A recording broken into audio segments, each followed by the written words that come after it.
This is kind of the key of the point, I think, is people are very impatient. And I think that libertarians are always a little bit on the back foot on these kind of issues, because I think there's a legitimate complaint about the things that Facebook is doing.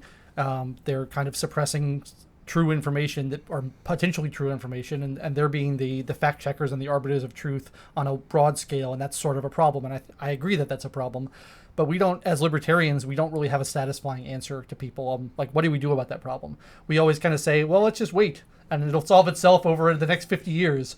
And that's not satisfying to people because they want a solution now. And I think it's hard to convince people that our position is the right one because we don't have a quick fix, and everyone wants a quick fix.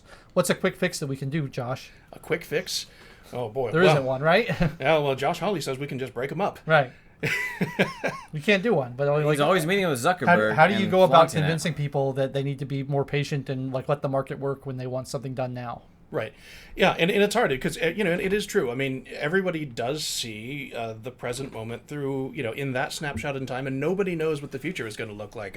There was a Politico article that came out about a month or two ago that was a sort of a lamentation of the fact that FTC had missed their chance to file an antitrust suit against Google and had kind of missed their chance to break them up before they got as big as they are. I think I saw that. And the funny thing is what the memo pointed out, and this is something I've written an issue brief to this point for National Taxpayers Union about sort of how these regulations kind of turn into pre-crime. You're assuming that these harms will continue into the future, and that market forces and consumer choices won't mitigate those harms by either creating new services or bypassing the current ones or out innovating this problem. And so you're turning regulators into future fortune tellers staring into a crystal ball saying, okay, we have to regulate for this harm all the way into the future.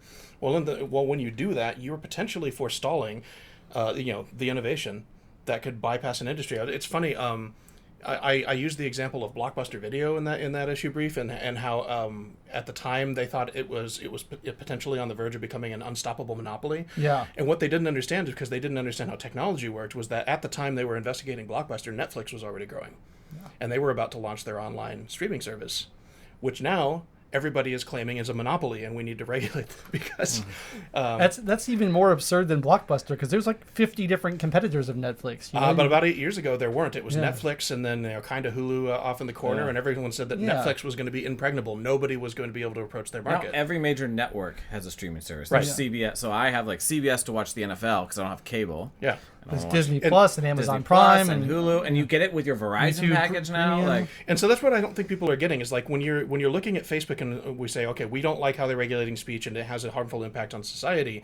The innovation that bypasses that may not come from another platform that replaces Facebook on its own field.